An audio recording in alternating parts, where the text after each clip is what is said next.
USS Enterprise was savaged by terrible bomb hits in the Battle of the Eastern Solomons, her worst battle damage yet. Now it's a race to get her repaired and back to sea. The Japanese would love to get another shot at sinking the Big E. USS Enterprise, a fighting city of steel. She is the most revered and decorated ship of World War II. On this 360-degree battlefield, where threats loom on the seas, in the skies, and in the ocean depths, the Enterprise's enemies could be anywhere and everywhere. There's nowhere to run when the battle's all around you. Battle 360, USS Enterprise, Bloody Santa Cruz.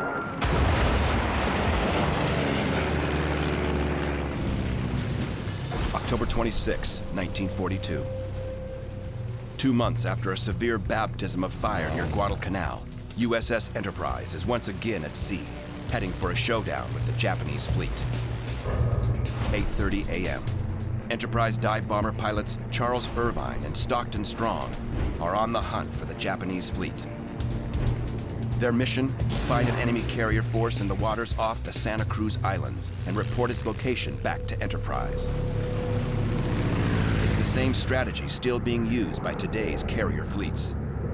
The F-14s we would send out on long radials away from the carrier looking for targets. And if you hit something with your radar, you would just relay that information back to the ship because you were just a solo guy out there. You weren't going to be able to do any kind of, prosecution. You were just out there really for detection more than anything. But these bomber pilots have something else in mind.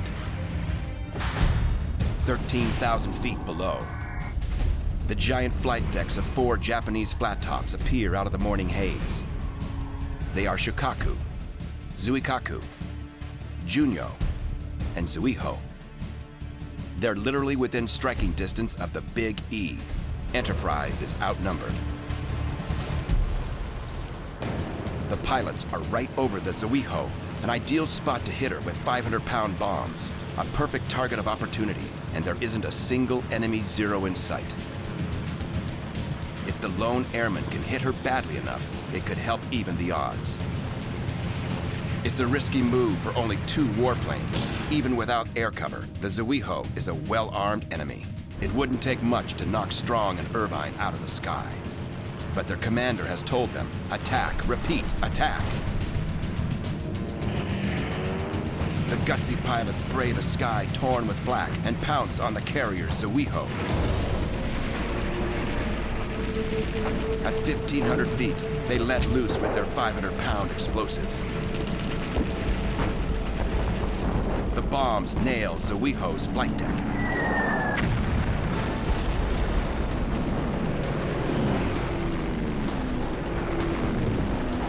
And each of them planted a 500-pounder right smack on top of that sucker and set him on fire. Now, with 2 holes in her deck, the enemy carrier will be unable to land or launch any of her aircraft. She's been put out of business. On their own, Strong and Irvine has struck the first knockout punch in the Battle of the Santa Cruz Islands. Carrier Zuiho is out of the fight. But it's the Japanese that strike the next blow. Before Enterprise pilots could discover the Japanese carriers, the enemy has already launched bombers and torpedo planes. Now, a massive airstrike storms towards the American task force. Enterprise will soon be in the fight of her life. Flashback, almost 2 months earlier. September 1942. Enterprise rests in the repair dry docks at Pearl Harbor. She's been crippled by 3 direct hits in the Solomons that have torn her flight deck and destroyed a battery of 5-inch guns. Now, repair crews swarm over her, working night and day to get the blistered ship back into fighting condition.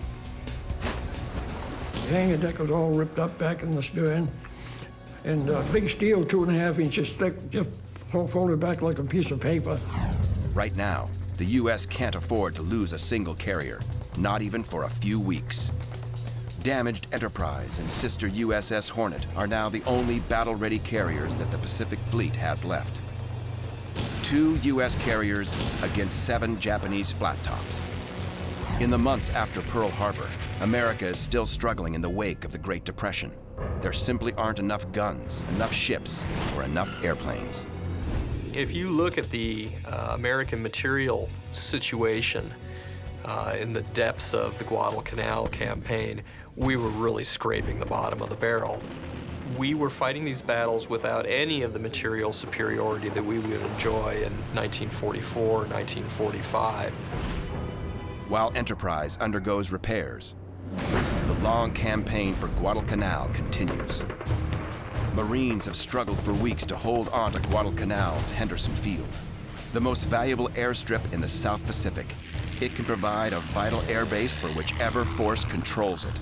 The Marines seized it 6 weeks ago, and the Japanese want it back. Japan's target, Henderson Field. Objective, annihilate the U.S. forces that hold Guadalcanal. Strategy, storm the island with ground troops while sending the Imperial Navy to Santa Cruz to destroy USS Enterprise and USS Hornet. The Japanese know that the waters off the Santa Cruz Islands lie in the direct path of any U.S. fleet bound for Guadalcanal. They plan to cut them off at the pass. Back at Pearl, the fight to get Enterprise up and running continues.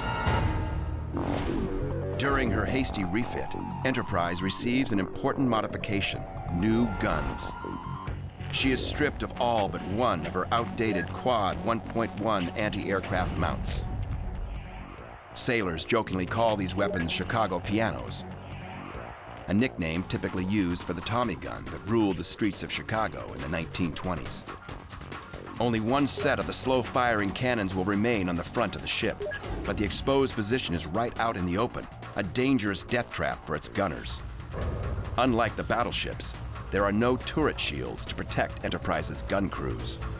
As 1.1s are pulled from the ship, Enterprise gets a brand new set of the latest anti-aircraft weapon in the arsenal, the 40mm Bofors. With a rate of fire of 160 rounds per minute versus 150 for the Chicago piano, the 40mm projectile is more than double the weight of the 1.1 and has nearly twice the maximum range. The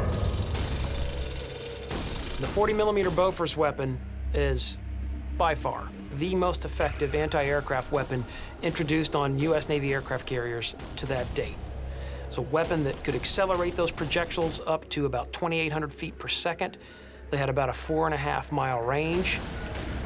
Unlike 1942, today's modern carriers rely on a complex system of radar-guided air defense that ensure accurate fire and a definite kill. Back then, without a real guidance system, we just tried to put as much junk up in the air as possible and hope that we'd hit something. Armed with 4 of the new quad-mount 40mm cannons, Enterprise will have a better chance of pounding an enemy bomber before it delivers a hellish payload. While Enterprise prepares for the journey back to Guadalcanal, she takes on a batch of pilots fresh from flight school. Texan Bruce McGraw has just completed his training. Enterprise is his first carrier assignment. My mother had wanted me to be a doctor, and my dad had wanted me to be a minister, and I didn't want to be either one. So here I am, a dive bomber pilot on the Enterprise. I felt like I was as safe as you were going to be. They were capable. They were fighters. They were warriors. They were experienced. They were good people, and it was a real brotherhood, and you became part of it, and you were glad to be there. Another pilot is Donald Gordon of Fighting Squadron 10. In little more than 2 years, he's gone from a farm in Kansas to the flight deck on USS Enterprise. When I got to Fighting 10, the skipper says, "What's your nickname?" I said, "Curly." I did have curly dark hair at that time. And he said, "That won't sound very good over the radio. How about Flash?" And I've been Flash Gordon ever since. October 15, 1942. Finally repaired and rearmed, Enterprise stands out of Pearl Harbor. She bristles from stem to stern with anti-aircraft guns and carries her patched holes like battle scars. It's miraculous to consider the extensive bomb damage from the 3 hits and the near miss at Eastern Solomons, that with about a month's work, she was reintroduced to the battle and comes back actually stronger than ever. Enterprise is back in the fight, ready to wreak vengeance on the enemy. But she's not alone.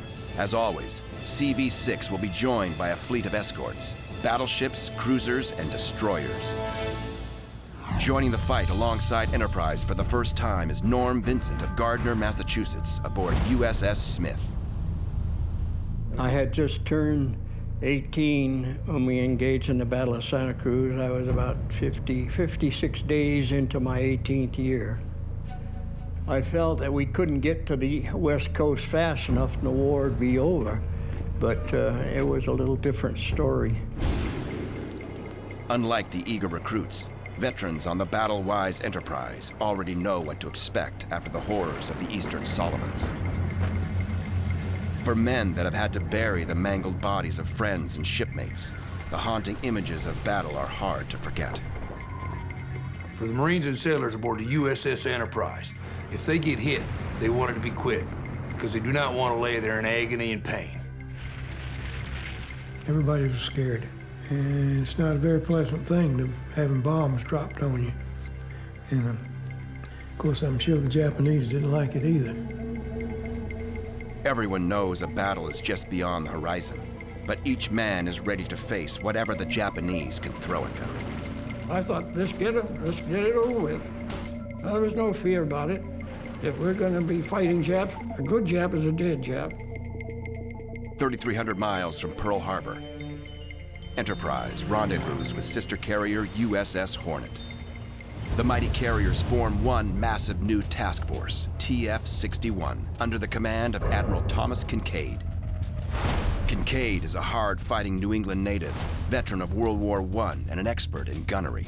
He's the perfect choice to lead Enterprise's task force into battle.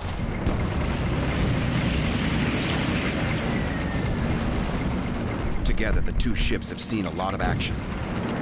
They're about to see a lot more.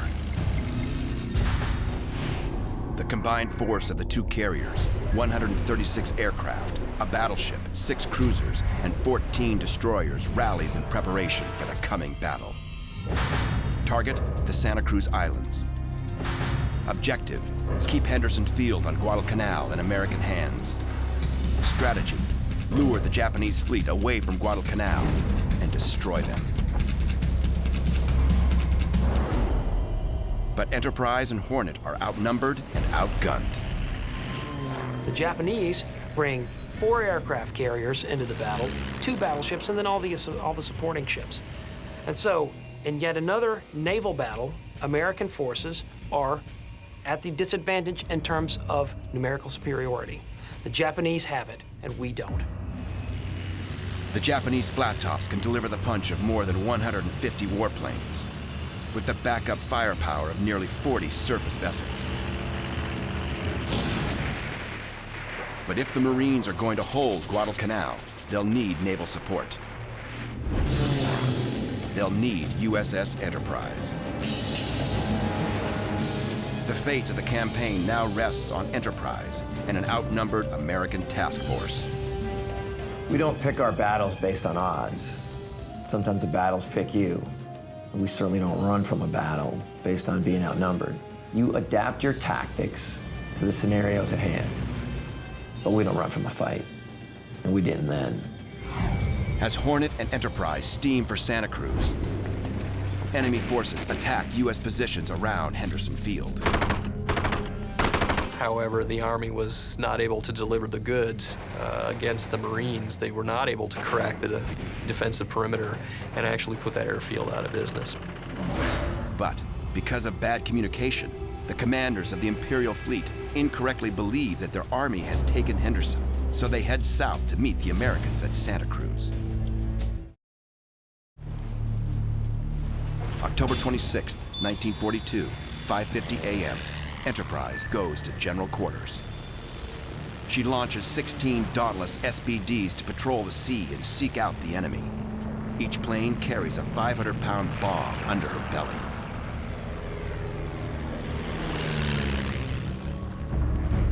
Objective: find the Japanese before they find Enterprise. Strategy: the bombers will search a 200-mile vector for the enemy warships. 85 miles from Enterprise. Bruce McGraw and Warren Welch of Bombing 10 are the first Enterprise flyers to meet the Japanese. They discover a menacing formation of enemy surface ships, and they're headed right for the American carriers. It's the Vanguard Force, the first line of Imperial battleships, cruisers, and destroyers. Suddenly, the enemy gunners open fire. The air was full of puffy, black little clouds, and they were exploding shells from long-range anti-aircraft shells, and I was kind of in the middle of a patch-up. Welch and McGraw pull out of a storm of flak and head back for Enterprise. But other Big E airmen continue the hunt for the Japanese carriers. 100 miles away is the carrier Zuiho. This is the moment where Enterprise pilots Stockton Strong and Charles Irvine deliver their brutal punch to the enemy flat top. Now, Enterprise and Hornet are only up against 3 enemy carriers. But the Japanese carriers have already launched a major airstrike. Back at Task Force 61, radar operators report a massive Japanese air group headed right for them. The carriers steam in 2 tight circles, 10 miles apart. Their battleships, cruisers, and destroyers close by. Just as the Japanese air attack closes in on Task Force 61, Enterprise enters the cover of a rain squall. The concealment of the low clouds will keep the Japanese from finding the Big E. For the moment, she's safe. Hornet is not so lucky. 20,000 feet above the American ships, the enemy strike closes in on carrier Hornet. The pilots that attack Hornet at Santa Cruz are among the finest in the Imperial Navy, veterans of Pearl Harbor and Midway. These Japanese airmen are literally the last of their kind.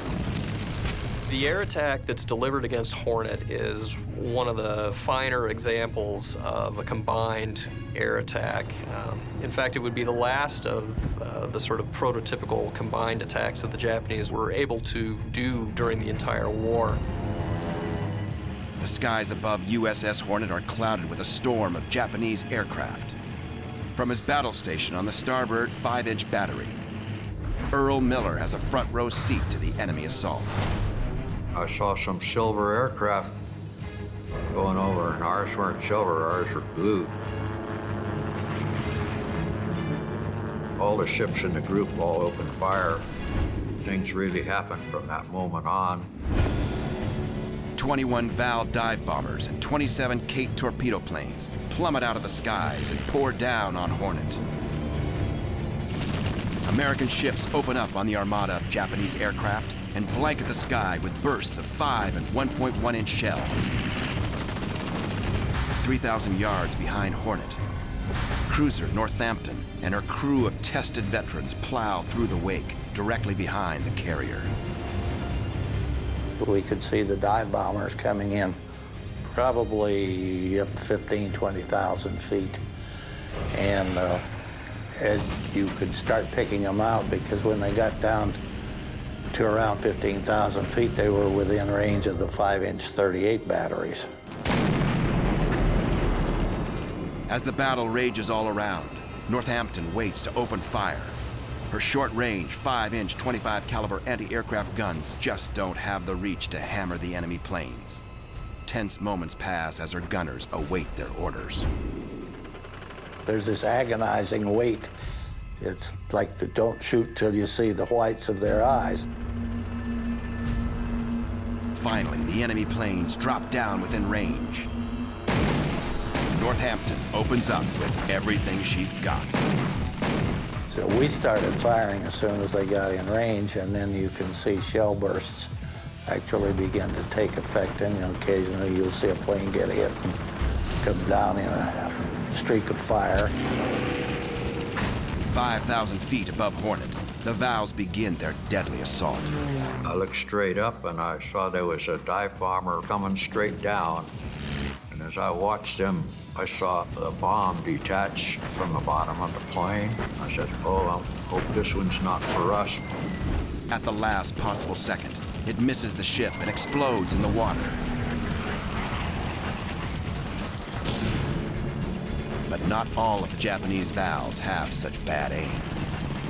The next pilot is dead on. A bomb nails Hornet's flight deck and scatters shrapnel across the ship. Enterprise's sister shakes from stem to stern. Nearly 60 men below decks perish within an instant of the savage explosion. The lucky ones never know what hits them.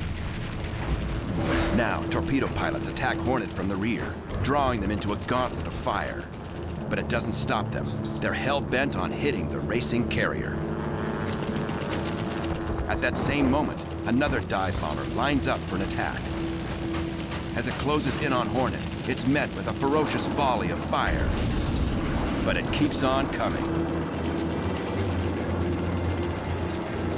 The bomber pushes into a nosedive. Seconds later, it smashes right into the stack of USS Hornet.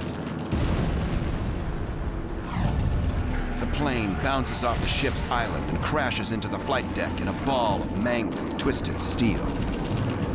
7 men aboard Hornet are killed instantly. The suicide plane has scorched the tripod signal mast and has left a wing jammed in the smoke funnel. Aviation fuel burns through the flight deck. And the nightmare is only beginning. 2 torpedo planes survive the rapid fire of the task force guns. They come in from the southeast, release their torpedoes, and blow 15-foot holes in the Hornet's hull.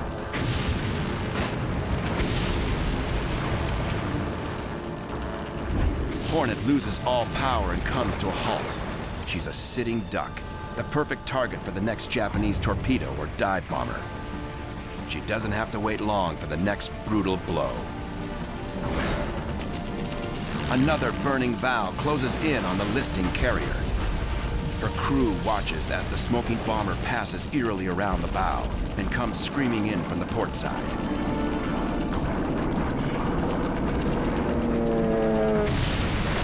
For the second time this day, Hornet is the victim of a suicide attacker. 10 miles away, USS Enterprise emerges from the cover of the rain squall she entered 20 minutes before. Every man topside can see the smoke rising from Hornet, and instantly the crew of Enterprise knows what this means. The Big E and her escorts might be all that's left to defend Guadalcanal.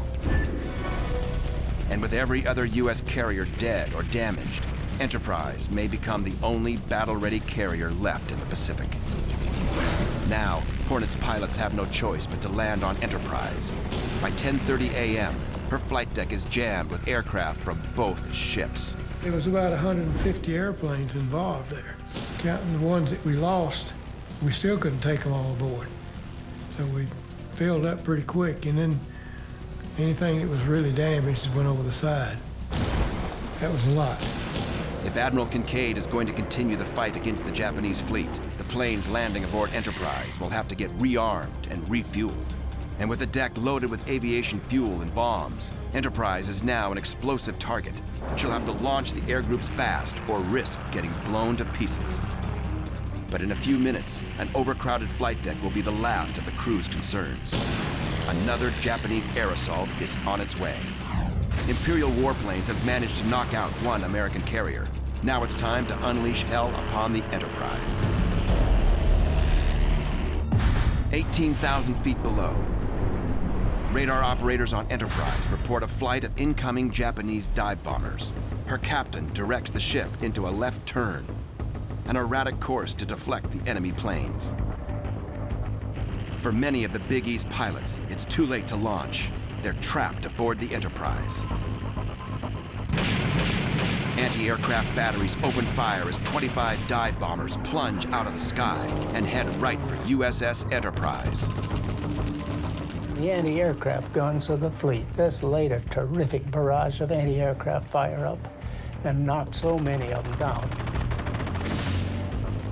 Bruce McGraw and the men below decks can judge the distance of the incoming attacks by the changing sounds of Enterprise's guns.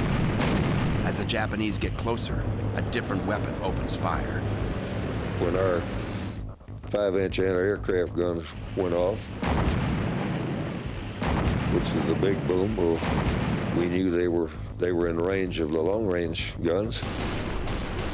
Then when the 40 millimeters started going off, then we knew the Jap planes were getting closer to us. And then when the 20 millimeters started going off, we knew we were pretty close to where we could get hit. As the planes come in closer, the new 40-millimeter Bofors are about to be put to the test and open up with venomous accuracy. Enemy bombers are ripped apart as they fly straight into the face of the solid steel nightmare. One smoking Val dive bomber bears down on the Big E's deck. At the last moment, Enterprise heels over into a sharp left turn. The plane hits the water. Its bomb explodes in a shower of deadly debris. More planes vector in from 12,000 feet, but gunners on Enterprise's batteries fire away for all they're worth, destroying 5 enemy dive bombers with punishing fire. Sheets of lead fill the air, but it's not enough. Our little fighters and our anti-aircraft guns from our ship and all the protecting ships just couldn't get them all. As Enterprise turns, she opens herself up to another dive bomber. Before the gunners can react, it's too late. The plane releases a 550-pound bomb right over Enterprise. The bomb penetrates through the flight deck and out the portside bow. A Dauntless parked on the flight deck is blown off the ship and into the sea. Shrapnel hits the hull like a shotgun blast.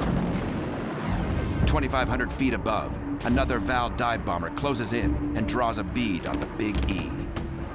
The Val faces a firestorm of American flak and drops its payload. The direct hit penetrates the flight deck just behind the forward elevator and splits in two. Half of the bomb explodes in the hangar deck, destroying anything in its path. The second half hammers through to the third deck and kills 34 men in the very heart of the ship. Seconds later, a near miss tears a 50-foot scar in Enterprise's hull below the waterline and opens her starboard fuel tanks to the sea. The Big E now streams a blood trail of oil in her wake that the Japanese are sure to follow. The entire enemy attack on Enterprise has taken only minutes. Surviving bombers pull out of the deadly airspace, their ranks decimated by American firepower. 15,000 feet above, several enemy aircraft run right into Wildcat pilots from Fighting Squadron 10 of Enterprise. One of these Enterprise pilots is the veteran sharpshooting ace from Montana, Swede Vedasa. He's determined to avenge the attack on Enterprise, protect his ship, and kill the enemy pilots. Swede will try to move in behind and below the enemy flyers, aim for the fuel tanks, and knock them down one by one. I went down and there were 4 planes, 3 in formation, and a 4th one just to the left. Swede gets below the first dive bomber and opens fire with 4 of his 50 caliber guns.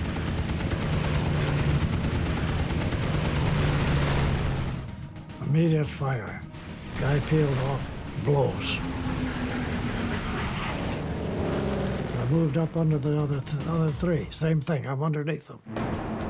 One by one, Swede destroys the 4 enemy dive bombers for their attack on his ship. We tend to put aggressive guys in cockpits. And I don't want to say that we think we're invincible. But to say that our chest sticks out pretty far, I think would be accurate. Back on Enterprise, pilot Bruce McGraw makes his way to a first aid station and volunteers to help the wounded.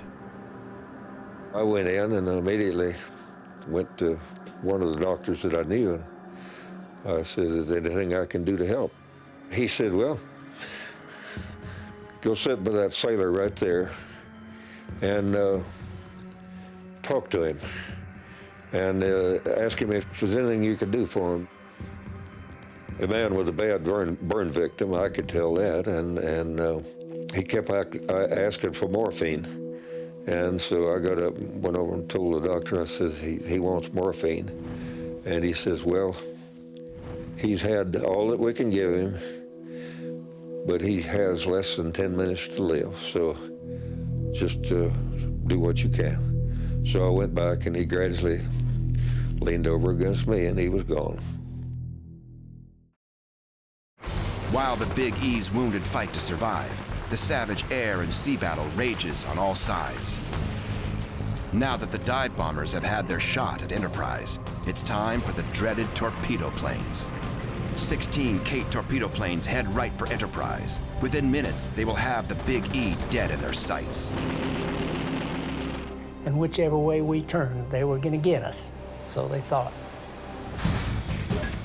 It's a classic hammer and anvil assault. 8 Kates will attack from starboard, while 8 more come around the port side.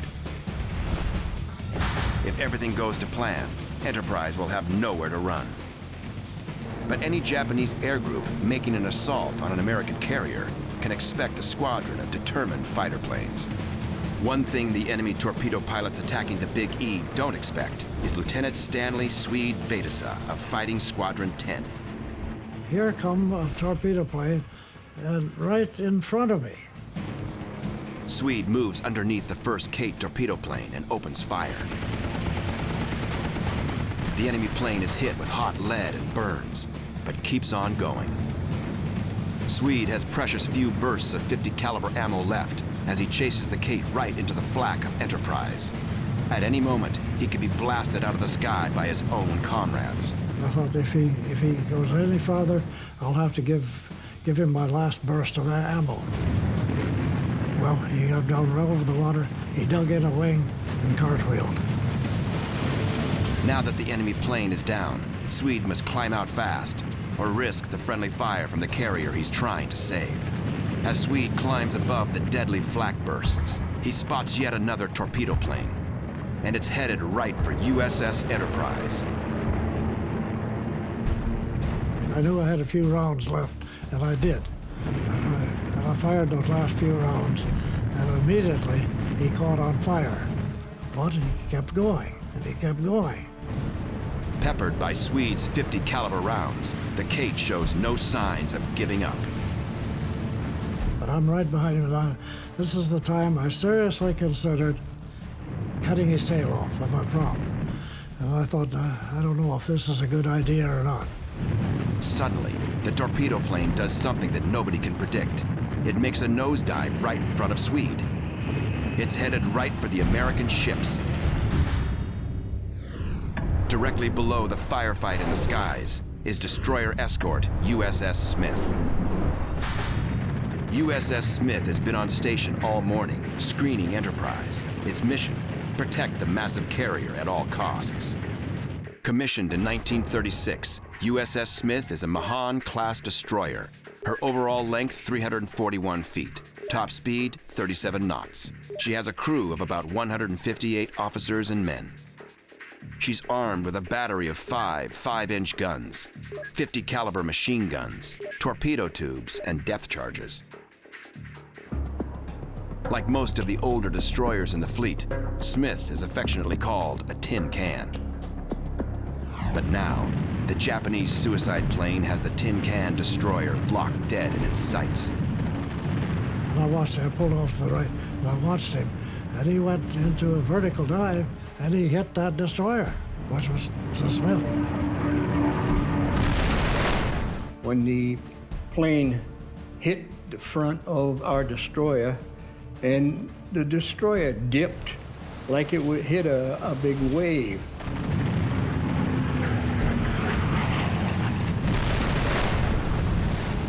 And then all of a sudden, the whole front end was ablaze. In an instant, the entire forward 5-inch battery on USS Smith is blown apart, killing every gunner. She loses control and turns hard to starboard. Enterprise is forced to heel from her zigzag course to keep from slamming into her. But what the crew of USS Smith doesn't know is that the Japanese plane's torpedo somehow survived the crash, and it's still armed and ready to detonate. 400 yards from USS Smith, the battle-weary crew of Enterprise faces the remains of a fierce hammer and anvil assault by the Japanese torpedo planes. One by one, they come in low and release their warheads. 3 torpedoes splash into the water ahead of Enterprise. Anxiously, nearly every man watching waits for the collision of the warheads. And the captain did some pretty deft maneuvering. Those 3 torpedoes slid to the stern of the ship on our port side, so close that you couldn't look over the side and hardly see them. 800 yards ahead, another torpedo splashes as a Cape drops its payload. The captain orders a full right rudder as the torpedo closes in on the carrier. As the guilty plane pulls out of its release, all that stands in the way of escape is the old Chicago piano, the last of the antiquated 1.1-inch guns on Enterprise. Will it have the firepower to get the job done? The 1.1 roars into action. It's in a perfect spot to protect Enterprise one last time.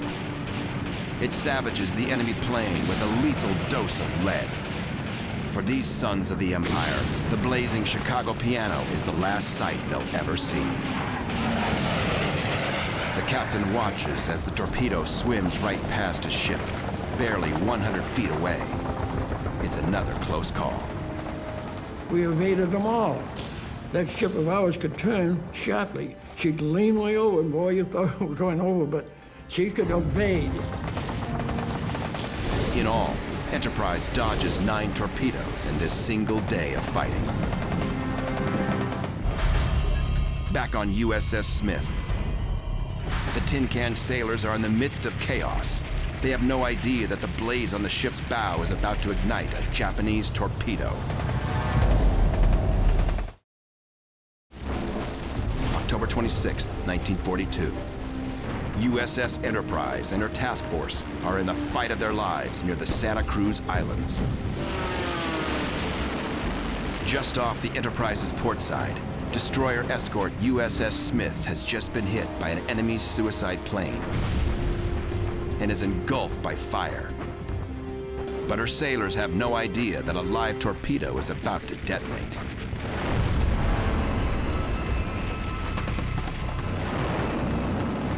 Flames and smoke engulf the bow and bridge as shrapnel flies across her decks. Smith is an inferno. Her bridge is evacuated as the damage control party struggles to battle the blaze. If the fire reaches the ready ammo supply, dozens more sailors might be killed by the explosion of hot ordnance. Her captain must act fast if he's going to save his battered ship. The inflamed destroyer is out of control, ready to be picked off by the next enemy plane or submarine. The captain of the Smith directs the ship right into the massive wake of battleship South Dakota. The spray that the giant ship sends up showers over the flames. Through smoke, fire, and a sea of shot and shell, the crew of USS Smith reclaimed their ship and rejoined the fight. Well, it's actually pretty remarkable. Through all that confusion and the fire and the firefighting, you know, and just the human death toll in itself, they had to put all that behind them and focus on what they really needed to do, which, first of all, they had to save the ship before they could save themselves. Despite the loss of nearly 60 men, the USS Smith continues to defend the Enterprise. For the ship and the crew to focus on what was at hand and then just go right back to fighting tells a lot about their training and their discipline and their overall American spirit. The surviving gunners of USS Smith blast the hell out of the retreating airplanes. The Kate torpedo planes fail to get a solid hit on Enterprise. The surviving pilots pull out of the maelstrom of flak and make their escape. They should have come 25 minutes earlier and coordinated their attack with the dive bombers. But, you know, the lucky little E, everything's turned out all right for us. But the Kates have one final obstacle. Swede Vedasa, Flash Gordon, and the Wildcats of Fighting Squadron 10. The plane that Swede and Flash used to defend Enterprise is the F-4F Wildcat, a single-engine fighter. It's armed with as many as 6 50-caliber machine guns, capable of firing 1,400 rounds of ammo, and has a top speed of 320 miles per hour. From the cockpit of his Wildcat, Flash Gordon has witnessed the horrific attacks on Hornet and Enterprise. Now it's payback time. Gordon sees a torpedo plane coming back from Enterprise, but he's out of ammo. His only choice is to charge the enemy plane head on. It's a dangerous game of chicken. And it's the Japanese pilot that blinks first. Gordon drives the Japanese flyer right into the water. So I claimed him without any ammo. Someone said, were you ever scared? I didn't know, I was just mad. Since the suicide attack on USS Smith, Swede Vedasa has flown outside the umbrella of American flak. With only a few bursts left in the belts of his machine guns, he carefully picks his next target. Swede selects a torpedo plane flying low to the water and fires the very last of his ammunition. It's his 7th and final kill of the day, his 12th in the war. In 6 months of carrier air combat in the Pacific, he's already a double ace. 5 is an ace. It's tough enough to get 1. So for a pilot to go out and nab 7, it sounds like he's in the groove there. In 1 hour of combat, the steady nerves of the men of Enterprise have been put to the test. Though battered and bleeding, the Big E is still afloat. It's a strange reality of war, but on a ship this large, fierce combat can be raging on deck, while for men like radar technician Roy Blood, assigned to stations deep within the ship, it's just the boredom of waiting. During a lull in battle, Blood offers his comrades an unusual treat. And we're all lying on our bellies in the shop in various places, on the workbenches and whatever, for protection. And I can remember saying, anybody care for a black olive? And there was no response. So I repeated it. I got a can of black olives. Anybody want some? Speak up. This warrant officer, Stewart, who was more or less in charge of our group, he said, Roy, he said, that's something of the damnedest thing to say after a battle. Who could think of black olives at a time like that? 10 miles away, the painful ordeal aboard USS Hornet continues. She's already been savaged by direct hits with 550-pound bombs and 2 torpedoes, and she's dead in the water. I couldn't count the number of bomb hits and torpedo hits she took, but she took a terrible beating. She was already listing very much to starboard. So and that's when our skipper decided that he would go and help Hornet. Northampton has fought beside Hornet all morning. Now her role is one of rescue. They dropped a towing wire to us. It's about a 2.5-inch steel towing wire. The after gun mount on Northampton becomes a giant ball hitch. Amazingly, she begins to tow the massive carrier at an impressive 5 knots. Captain Mason is now certain that his ship can be saved. All he needs is time. But on Enterprise, Admiral Kincaid wrestles with what to do next. If the Japanese hit the Big E again, she may not make it, and the U.S. will have no more battle-ready carriers to take her place in the Pacific. Admiral Kincaid has 2 options. He can stay and continue the battle, risking Enterprise and the lives of everyone aboard, or he can abandon Hornet and head south to save his battered task force. Kincaid makes the painful decision to withdraw. Now the Big E must leave her sister, Hornet, to an uncertain fate. Rather than continuing to leave the Enterprise, South Dakota, and all the other ships in the battle area, continuing to make them vulnerable to enemy air attack, the decision was made to withdraw them. Enterprise is already hit. Enterprise is damaged. Enterprise is bleeding. It's time to get out before the costs elevate too high. It's time to break contact with the enemy and pull away. Enterprise heads for the American base at New Caledonia, leaving her bloodied sister Hornet on her own. 4 p.m. The crew of USS Hornet have managed to get the fires on their ship under control and have even got steam pressure in 3 of her boilers. And with a little help from USS Northampton, it looks like Hornet might be saved after all. But what the men of Hornet do not know is that a final Japanese attack has been launched to finish them off. 6,000 feet above, 7 Kate torpedo planes fly in and prepare for their attack. Cruiser Northampton must break off her tow line and fend for herself. But a Kate scores a direct hit on Hornet that detonates amidships. This is the fatal blow. For USS Hornet, the situation is hopeless. With his ship taking on water and fires breaking out, Captain Mason orders the crew to abandon ship. Now his men must face the shark-infested waters and try to make it aboard another ship. I swam out for a ways, and then I saw a group of others on a life raft, so I swam toward that.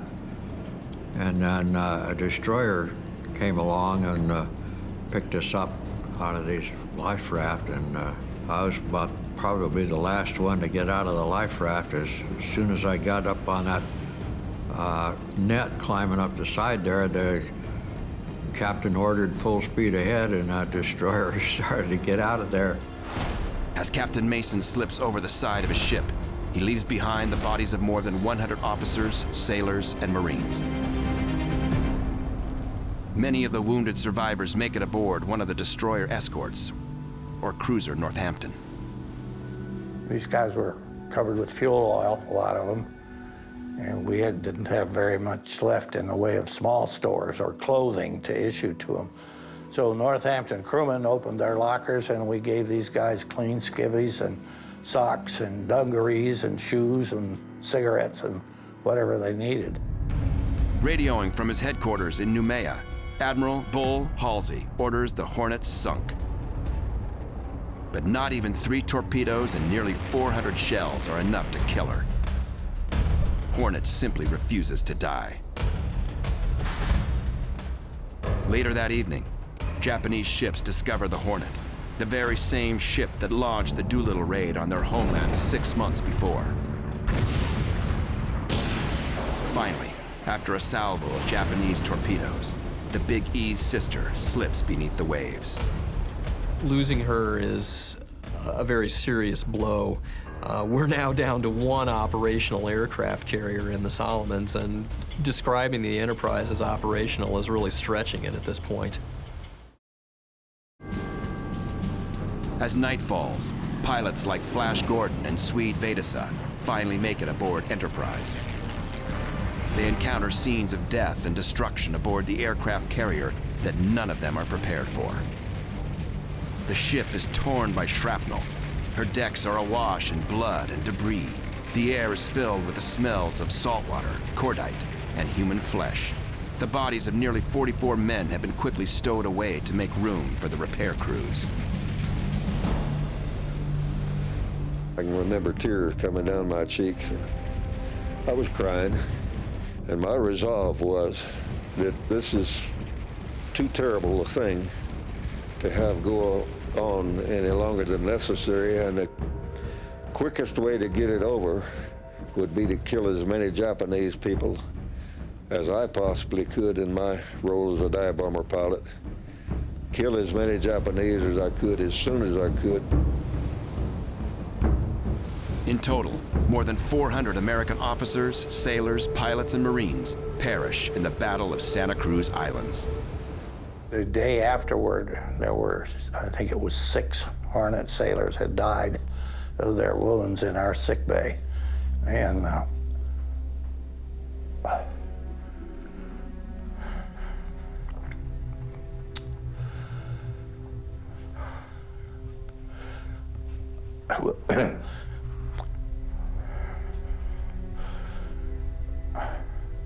We buried them at sea. And that was, I guess, probably the toughest. You know, and you ask how we felt about it. Well, I think that brought it home to us.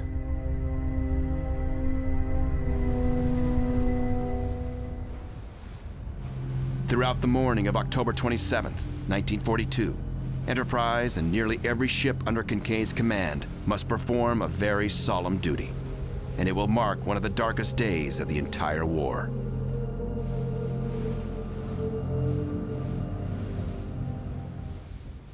Just remembering it, I can't get over it.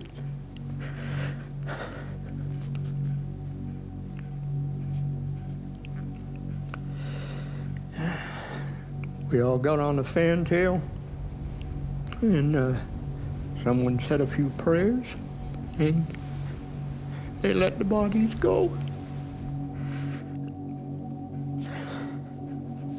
That's all I can say. The process of burial at sea is an old Navy tradition.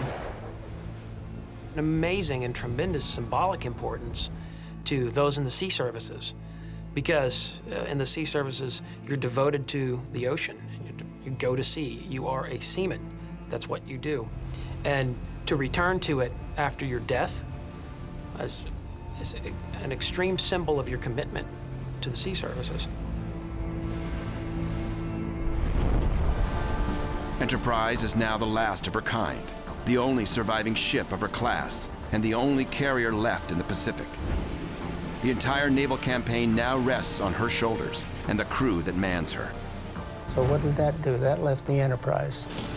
Then there was one. Enterprise versus Japan. Think about it, that's pretty weighty.